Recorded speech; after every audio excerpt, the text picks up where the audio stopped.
Welcome everyone, and thank you for joining us to recognise International Day for People with Disability. To commence, I would like to acknowledge the traditional owners of the lands on which we are all meeting and pay our respects to elders past, present and emerging. I am Ben Bayot, Managing Director of Serco's Facilities Management Business Unit and the Executive Sponsor for People with Disability in Asia Pacific region. Being the Executive Sponsor of Disability is really close to my heart. A little story, when I was a young boy, I grew up with a disability, playing in the backyard with my brother with a string and a nail attached to the end. That nail ended up in my eye. And it wasn't until I pulled the nail out, my brother fainted as I said, "Don't tell Mum." To this day, I'm blind in one eye. But it never held me back from doing anything I wanted to do because I was given the opportunity and was included in all activities from sport, work and social.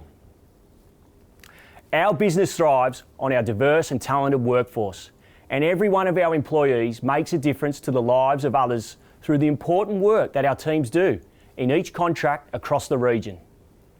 It's important that our teams represent the communities we serve so that we can better understand the challenges people face, provide accessible services and create a more inclusive environment for everyone.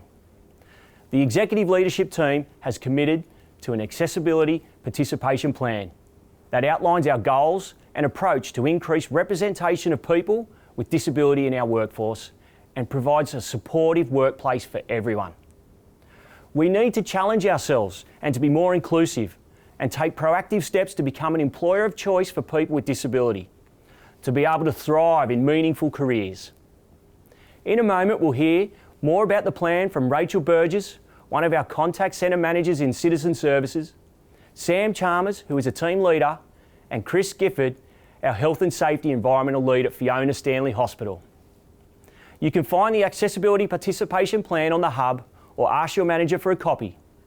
I encourage you to read it and think about what you can do within your team, contract or business unit to support inclusion.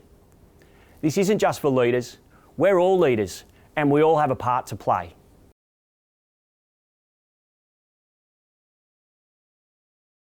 My name is Rachel and I am the Contact Centre Manager for our ATO contract in Burnie, Tasmania. I'm also very proudly the co-chair of the reasonably new employee resource group, Serco AsPac Inclusion Group, or SAGE. As someone who lives with an invisible disability, I understand the challenges that are faced both inside and outside of the workplace. As a leader in the business with this lived experience, I can be a voice for and advocate for others in the same position as me from both a business and cultural perspective. A good culture in any workplace is important, but creating and maintaining a culture of diversity, inclusion and accessibility requires a plan. People with disabilities are underrepresented in workplaces, and by enabling leaders to follow through on initiatives to create equity in their immediate work environments will allow people with disabilities to share the same opportunities as those without. If we are successful in achieving an inclusive culture for people with disabilities, it would mean the successful integration of diverse people into our workplace in which they feel they belong, are valued and have the same opportunity as everyone else.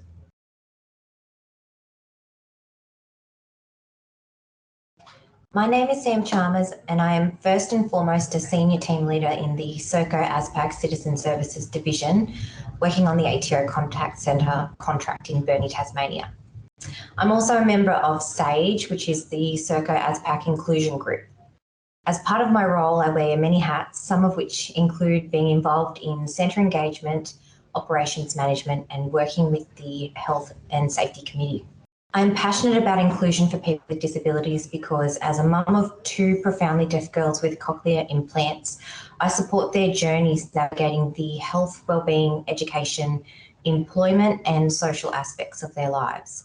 This gives me a particular insight into what it takes to live a full and able life with a disability, how to advocate for someone with a disability and how to support them to achieve all their goals in order to have that full and rewarding life regardless of disability.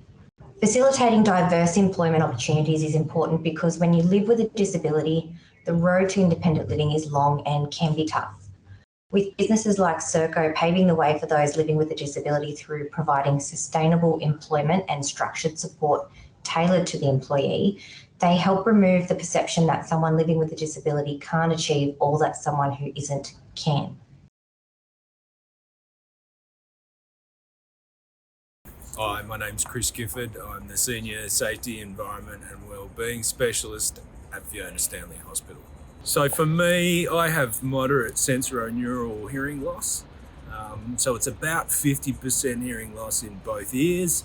I struggle and have typically struggled in noisy environments. I wear hearing aids, which are challenging at the best of times. Hearing aids don't give you perfect hearing, unlike glasses, for example. So one of my coping strategies for my hearing loss is to lip read. And this can be quite a challenge, especially in Zoom meetings where people might not be quite close to the camera, or in busy meeting rooms or lecture theatres, for example, where there's ambient noise or other conversations that might be happening simultaneously. And when I have the conversation with people about my disability, they're often quite surprised that I wear hearing aids at all. I mean, clearly they're quite small, but it can be a challenge if people don't know. And therefore, it helps if they are aware that in order to have a good conversation, to convey meaning, to look at you when they're speaking, and to try and avoid busy meeting rooms or other areas where there are distractions.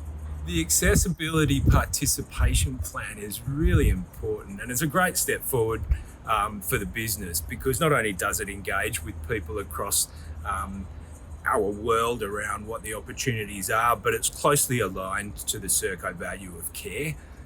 I think that's not only for me personally important, but it engages us as a broader workforce around what some of the challenges and opportunities are. So goal 3, accessibility, is about the physical workplace, but also the supportive environment, which is critical.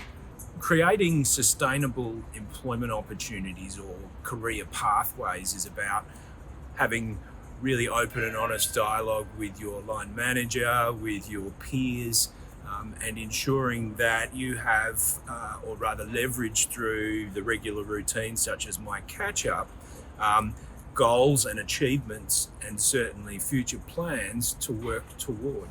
So bringing it to life as a leader means having a conversation with your employees around some of the more simple aspects of the work environment to set the disabled person up for success.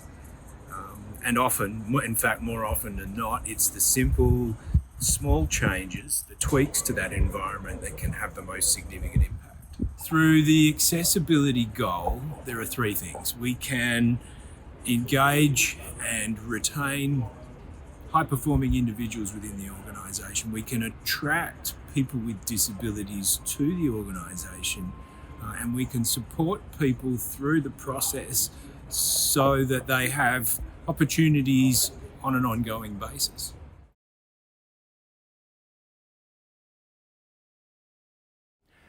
Our 4th goal is accountability, which outlines how we will continually measure and evaluate how we, as an organisation, are delivering on the plan. This is important. We know that diversity within organisations contributes to successful business outcomes, but too often companies leave this to chance or a group of passionate individuals to move forward. As the executive sponsor, I've gained commitment from each member of the executive leadership team to act on this plan and hold ourselves to account. We really want to see more people with disability being employed into different areas of our business, and we'll be measuring and reporting on this. Where this isn't occurring, we want to understand why and if there are barriers that we need to address. And we also want to know where we're succeeding, so this can be shared and replicated across the region. As part of creating a more inclusive workplace, I would love to hear from any one of you who have a disability and want to be involved in co-designing solutions, or would be happy to share your experiences with us. This includes anyone who is a parent or a carer of someone with a disability. Your lived experience and insight is really valuable in helping us to better understand how we can improve equity. If you'd like to be involved, please reach out by emailing saig@sercoap.com.